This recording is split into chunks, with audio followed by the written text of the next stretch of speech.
My parents sent a group message. We're giving your trust fund to your sister. She has kids. You don't. I simply replied, okay. When they discovered what I'd done with the money 3 months ago, the text came while I was at my tattoo shop, inking a client's sleeve. My hands didn't even shake as I read it. Chris, we're giving your inheritance to Hannah. She's a single mom, needs it more than you. I'd been expecting this since Hannah moved back home with her 2 kids after her divorce. Golden child Hannah, who never worked a day but somehow deserved everything. What they didn't know, 3 months ago, I'd already withdrawn my entire trust fund, $800,000, after overhearing Dad tell Mom Chris will just waste it on his stupid tattoo business. Anyway, that night I drove to the worst neighborhood in town and bought a condemned building. Cash, no questions asked. For 3 months, I'd been secretly renovating it during my shop's off hours. Turned it into a community center with free after-school programs, art classes, and meals for kids whose parents couldn't afford them. The grand opening was tomorrow. Local news was coming. The mayor would be there, and I'd hung a huge banner out front. The Reynolds Family Community Center, funded by Chris Reynolds,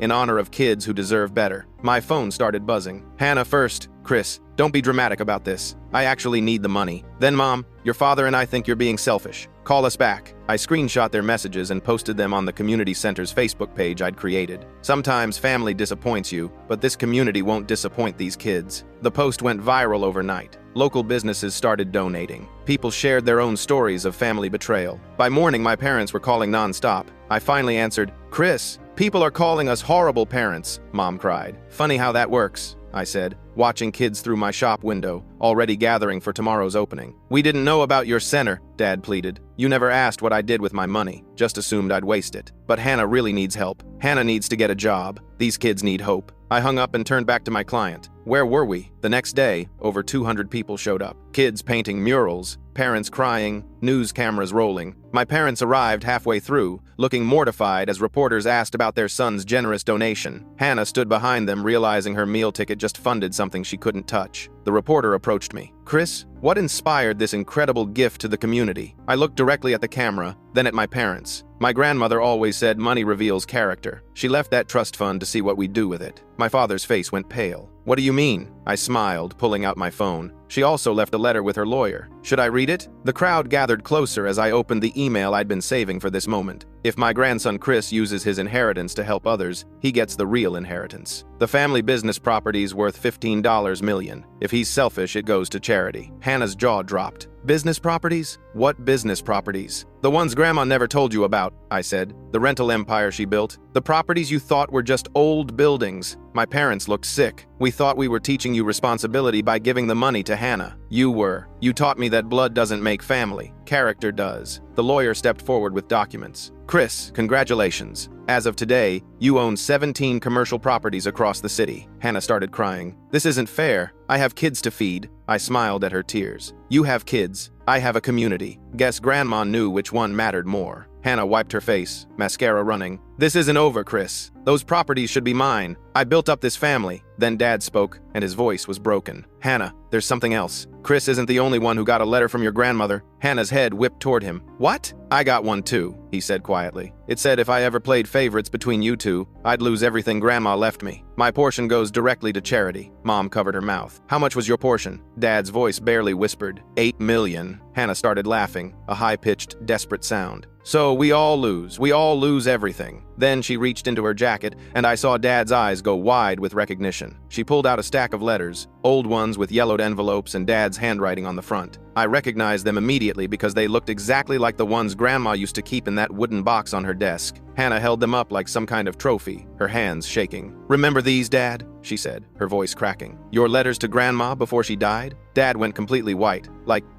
All the color just drained from his face. He reached for them instinctively, but Hannah stepped back. Don't, she warned. She was crying, but there was this manic energy to her now. You want to hear what you wrote? July 2019. Dear Mom, I promise to treat both my children equally. Chris and Hannah will both have the same opportunities, the same support, the same love. In return for keeping my portion of your estate, I swear I'll never play favorites. Mom made this choking sound. Dad just stood there frozen. Hannah kept going, flipping through the letters. August 2019. I know I made mistakes with them when they were younger, but I'll do better. I won't let Hannah's struggles become an excuse to give her special treatment. October 2019. Chris deserves the same respect as Hannah, even if he chose a different path. Hannah, stop, Dad said weakly. Why? She laughed again, that awful sound. You didn't stop, did you? Every single time I came crying to you about money, you gave it to me. Every time I screwed up, you bailed me out. Every time Chris needed anything, you told him to figure it out himself because he's independent. The crowd around us had gone completely silent. The news cameras were still rolling, and honestly, I could see the reporters trying not to look too excited about the drama unfolding. Dad made another grab for the letters, but Hannah was faster. She held them against her chest. These letters are dated, Dad. They're proof. You violated Grandma's condition. You just lost $8 million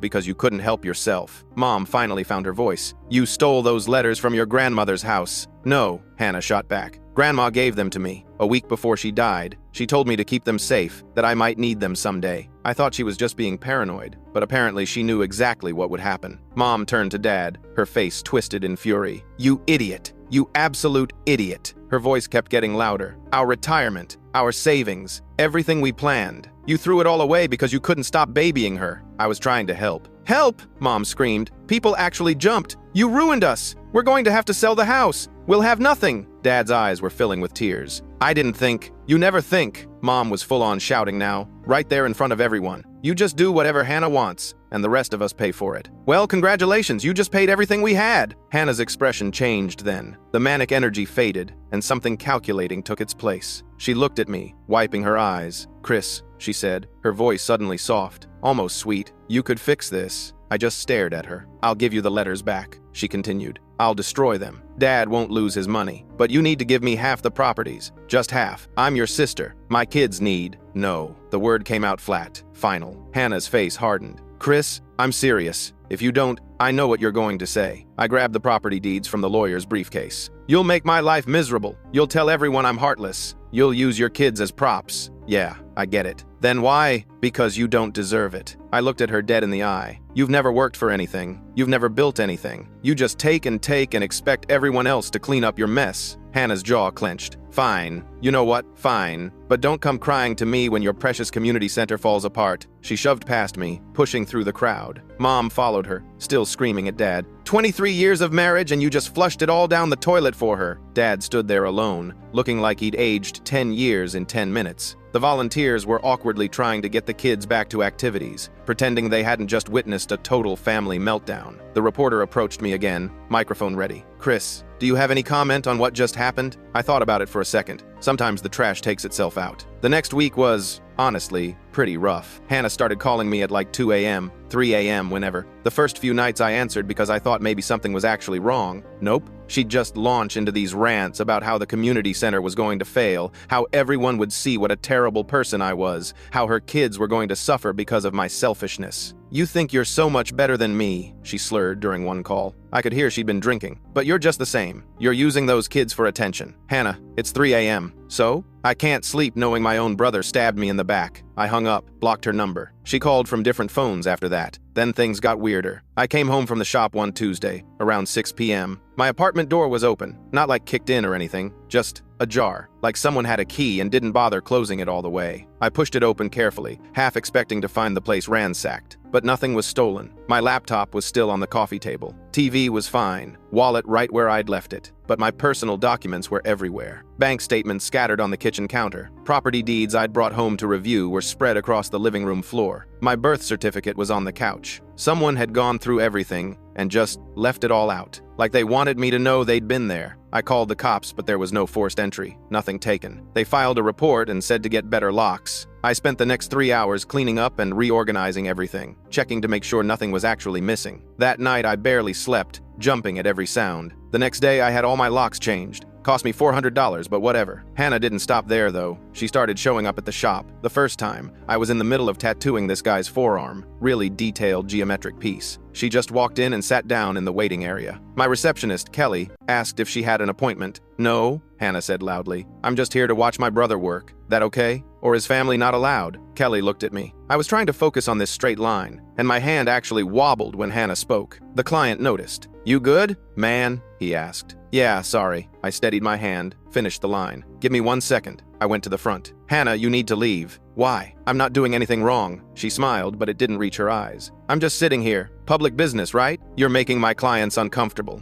Am I? She looked around the empty waiting room. I don't see anyone complaining. She stayed for 3 hours that day. Every time someone came in, she'd start talking. Oh, you're getting a tattoo from Chris? That's nice. He's my brother, did you know that? He recently inherited a lot of money. I mean, a lot. Millions, actually. But apparently family doesn't matter when you're rich. 2 people left without booking. One guy who'd driven an hour for a consultation took one look at the situation and said he'd call to reschedule. Kelly was pissed. Chris, we can't have her here. She's costing you business. I know. I went back to Hannah. Leave. Now, or I'm calling the cops. She stood up slowly, grabbing her purse. You can't stop me from sitting in a public business. I can, actually. It's my business. I can refuse service to anyone. Fine. She walked to the door, then turned. But I'll be back. I have nothing but time now, thanks to you. She came back the next day, and the day after that. Sometimes she'd sit quietly. Sometimes she'd talk to everyone who walked in. Kelly started telling people we were dealing with a family situation and offering them free coffee if they'd wait it out. But honestly, my appointment book was taking a hit. Then the online reviews started. 1 star on Google, Yelp, Facebook, everywhere. Chris gave me a tattoo that got infected. When I tried to get him to fix it, he refused and threatened me. Do not go here unless you want scarred skin and a horrible attitude. She posted old photos of infected tattoos she found online, claiming they were hers. My regular clients knew it was BS, but potential new clients? They saw a 1-star review with a photo and went somewhere else. Kelly helped me report the reviews as fake, but it takes time for those to get removed. In the meantime, my bookings dropped by like 40%. I was still making enough to pay bills, but the shop had been doing really well before all this, and now I was just surviving. The property management thing was a whole other nightmare. I'd been going through Grandma's files, learning about the buildings, and I found out 3 tenants were months behind on rent. We're talking 5, 6 months. The previous property manager had just been letting it slide, apparently. I drove to the first property, a little restaurant called Mario's. It was this tiny Italian place in a strip mall, kind of run down but with good reviews online. I walked in around 2 p.m., between lunch and dinner rush. The owner, this older guy named Tony, recognized me immediately. You're the new landlord? Yeah,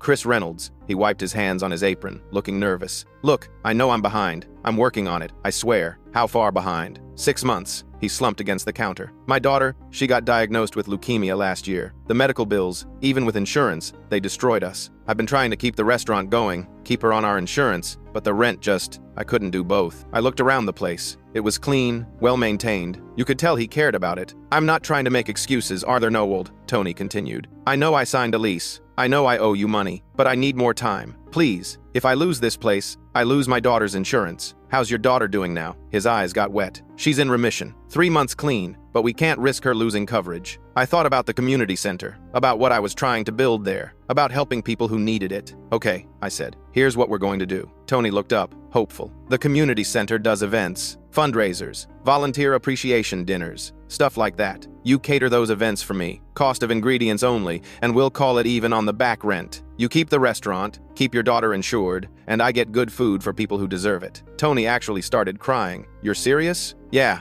we'll draw up a new agreement. Fresh start. He shook my hand so hard I thought he'd break it. Thank you. God, thank you. Word must have spread, because 2 other struggling tenants reached out to me that week. An older lady who ran a bookshop and a guy who owned a small gym. Both were behind on rent, for similar reasons: medical bills, family emergencies, life just happening. I worked out similar deals with both of them. The bookshop owner started hosting reading programs at the community center, and the gym owner offered free fitness classes for center members. Honestly, it felt good, like I was doing what Grandma had intended. But Hannah found out about it through Dad. Of course she did. Dad still had access to some of Grandma's old business files, and apparently he couldn't resist telling Hannah when she came crying to him about her money problems. She tried to report me to city officials for running an illegal barter system. She called the zoning office, the tax assessor, even the Better Business Bureau. But there's nothing illegal about a private landlord making payment arrangements with tenants. The officials basically told her to stop wasting their time. That just made her angrier. My tattoo business started recovering, though, slowly. My loyal clients went to bat for me online, posting real reviews, sharing photos of my work. Been going to Chris for 5 years, never had an issue. These fake reviews are from someone with a grudge. Best tattoo artist in the city. Don't let one bitter person scare you away. They drowned out Hannah's fake reviews naturally, organically. Kelly set up a website gallery with permission from clients. showing off our best work. Bookings started climbing back up. Then one day, Hannah came into the shop again. I'd just installed security cameras the week before because honestly, I was getting paranoid after the apartment thing. She walked in, smiled at Kelly, and asked to use the bathroom. Sure, Kelly said, because what else are you going to say? Hannah was in there for like 10 minutes. When she came out, she left without a word. I didn't think much of it until I checked the camera footage that night. You could see her walk into the bathroom normally. Then the camera caught the door opening slightly about 3 minutes later and her arm reaching out. She was trying to unplug the tattoo machines from the outlet near the bathroom, like maybe hoping to short-circuit something or just mess with equipment. When that didn't work because the outlets weren't close enough, she tried dumping hand soap into the ink supply cabinet we kept in the hallway, closet next to the bathroom. Luckily, the cabinet was locked, so she couldn't get in. She spent another few minutes just looking around for something to sabotage before giving up and leaving. I downloaded the footage and texted it to her. Got cameras now. Try again and this goes online. She called me immediately. You're bluffing. Come back and find out. She hung up. The next day, she showed up again, but this time she just stood outside the shop window, staring in. Kelly called me from the front.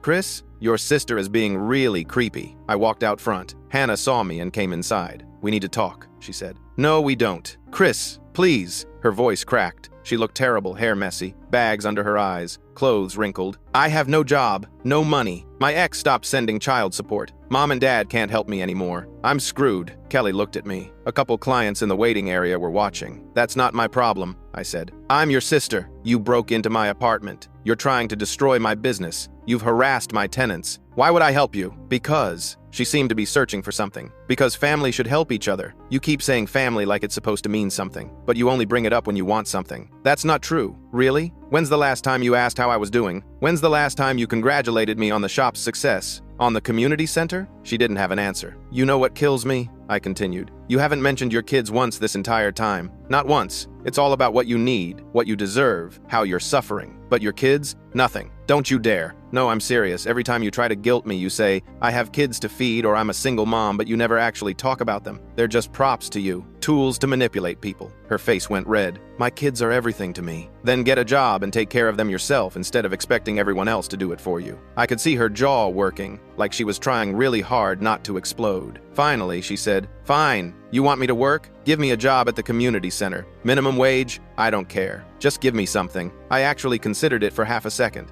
But then I remembered all the calls, the break-in, the harassment, the fake reviews, everything. Okay, I said. You can work at the community center. Administrative stuff, filing, answering phones, basic office work, minimum wage, 30 hours a week. Her face lit up. Really? But you have to prove you can actually work. Show up on time every time. No drama, no complaining, no using your position to try to get dirt on me or the center. One slip up and you're done. She nodded quickly. Yes. Okay. Yes, I can do that. When do I start? Monday, 9 a.m. Don't be late. She practically ran out of the shop, and I immediately regretted the decision. Kelly shook her head. This is going to end badly. Yeah, I said. I know. Hannah didn't show up Monday or Tuesday. On Wednesday, I got a text from her. Changed my mind. That job's beneath me. I'm not some secretary. You're just trying to humiliate me. I showed the text to Kelly. Called it? So what now? She asked. Now she's officially out of chances. That afternoon, Hannah posted a long rant on Facebook about how cruel I was. My own brother inherited millions and refused to help me when I'm struggling as a single mother. He offered me a degrading minimum wage job just to make me feel worthless. This is what greed does to people. It destroys families. My children are suffering because Chris Reynolds cares more about strangers than his own blood. The post got some traction in local groups. A few people who didn't know the full story commented things like, "That's awful," and "Family should come first." But then other people who'd been following the community center story jumped in. Maybe she should get an actual job instead of expecting handouts. Chris offered her a legitimate job and she turned it down because it was beneath her. I posted a simple statement on the community center page. Family members are not involved with the Reynolds Family Community Center. Any claims otherwise are false. Our focus remains on serving the children and families of this community. I didn't name Hannah directly, but everyone knew. 2 of my properties came up for lease renewal around this time. Both tenants, Tony from the restaurant and Beth from the bookshop, signed 3-year leases without hesitation. Tony actually brought me a homemade meal as a thank you,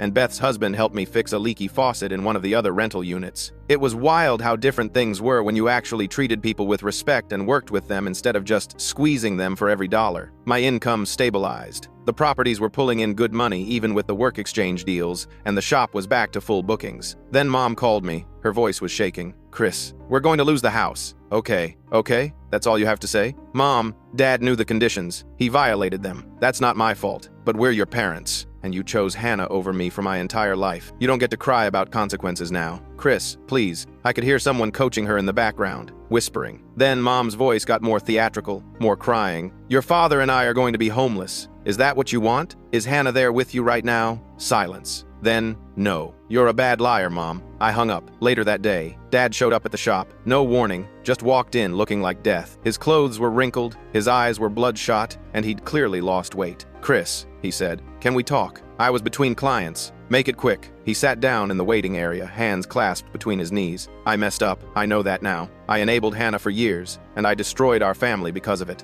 Yeah, I'm sorry. Okay, he looked up at me. Is that it? Just okay? What do you want me to say, Dad? You played favorites my entire life. You gave Hannah everything while making me work for scraps. You told Mom I'd waste my inheritance on my stupid tattoo business. You made your choice over and over and over again. I'm not going to absolve you just because you finally realized what everyone else already knew. I know. His voice broke. I know I can't fix it, but I need you to know that I see it now. I see what I did, and I'm sorry. Too late. He reached into his jacket and pulled out a folder. I brought you something. Before I go. Go where? Your mother and I are separating. I'm moving in with my brother in Ohio. She's keeping the house as long as she can, but I can't be around her anymore. She blames me for everything, and she's right to. He put the folder on the counter. These are text messages between Hannah and me. Years of them. I backed them all up before Hannah could delete them from my phone. She's been manipulating us the whole time. Lying about her kids, faking emergencies, exaggerating everything to get money. It's all in there. I opened the folder. Page after page of printed text conversations. Hannah admitting she lied about her car breaking down to get Dad to pay for a vacation. Hannah laughing about how easy it was to get Mom to give her money by crying about made-up bills. Hannah bragging to Dad about how she'd convinced them to give her my trust fund. Why are you giving this to me? I asked. Because she's going to keep coming after you, and you need to be prepared. He stood up slowly, like it hurt. I created her, Chris. I turned her into this. And I'm sorry you have to deal with it. But at least now you'll have evidence if you need it. He walked toward the door, then paused. For what it's worth, I'm proud of what you did with your inheritance. The community center, the way you handled the properties. Your grandmother would be proud too. Then he left, and I never saw him again. I spent that night reading through all the messages. It was worse than I'd thought. Hannah had been playing both parents against each other for years, telling Dad that Mom said one thing and telling Mom that Dad said another. She'd faked her daughter's illness twice to get emergency money. She'd lied about losing jobs when she'd actually just quit because she didn't feel like working. Her ex-husband wasn't withholding child support. She'd voluntarily given him full custody in exchange for a lump sum payment that she'd blown through in 6 months. Everything was a lie. Everything. Kelly found me in the office the next morning, still reading through the folder. You okay? Not really. She looked at the papers spread across my desk. What is all this? I told her everything. She sat down heavily. Jesus Christ, she said. Your family is insane. Yeah, the community center's first big fundraiser was coming up, and I'd been stressed about it, but honestly, planning it gave me something else to focus on. We'd lined up local businesses to donate raffle prizes, Tony's restaurant was catering, and we'd sold almost 300 tickets at $20 each. The goal was to raise enough money to expand programs into the next year, maybe add a computer lab for the kids. Hannah must have found out about it somehow because she started pulling new tricks. 3 new clients booked appointments at the shop over 2 weeks, all using different names, all with similar stories, all no-shows. Kelly caught on to the pattern when she noticed they'd all used brand new email addresses and paid deposits with prepaid credit cards. It's Hannah, isn't it? Kelly said. Has to be. What's the point, though? We have a deposit policy now. She's just wasting her own money. She's trying to mess with our schedule, make it look unreliable. Kelly implemented a new policy. Deposits were non-refundable unless you canceled 48 hours in advance. The no-shows stopped immediately. The fundraiser was on a Saturday night. I got to the center early to help set up. Volunteers were already there, hanging decorations, setting up tables, testing the sound system. The energy was incredible, everyone excited, working together, making something happen. Around 4 p.m., as I was arranging chairs, I looked out the window and saw a car sitting across the street. Hannah was in the driver's seat, just watching. She sat there for over an hour. I kept checking, and she never moved, just stared at the building. By 6 p.m., people started arriving. Families dressed up, kids running around excited,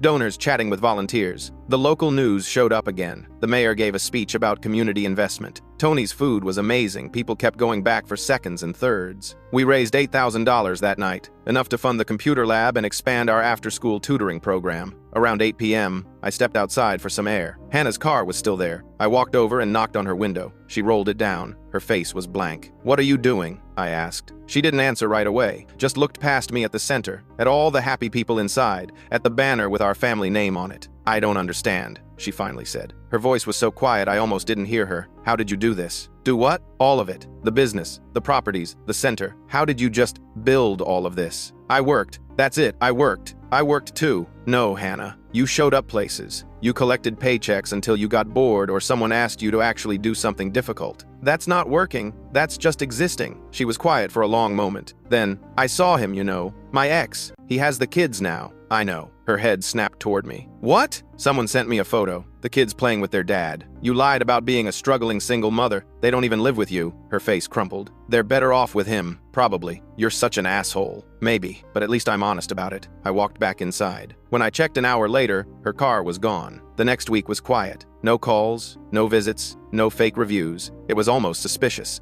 Then I got a text from an unknown number. Just a photo. Hannah's kids, her daughter, who looked about 8, and her son, who was maybe 6, playing at a playground. Their dad was pushing the little girl on the swing, both kids laughing. They looked happy, healthy, cared for. The message that came with it: "Thought you should know what you're supporting." She hasn't seen them in 4 months. Gave up custody for $50K. Burned through it in 3 months. "You're not the villain here." I stared at the photo for a long time. Then I blocked the number without responding. The whole thing was toxic. All of it. Hannah, my parents, the constant drama. It was all just poison. And the thing about poison is that the only way to survive it is to stop drinking it. Kelly noticed I was quieter than usual the next few days. "You good?" "Yeah, just thinking. About Hannah, about how much energy I've wasted on her. On all of them. You cutting them off for real this time?" "Already done. And I meant it. I deleted the texts, the photos, the folder Dad gave me. I didn't need any of it anymore. I had a business to run, properties to manage, a community center that was actually helping people. That was real. Everything else was just noise. Life got back to normal after that, or as normal as it could be. The shop stayed busy. The properties were stable.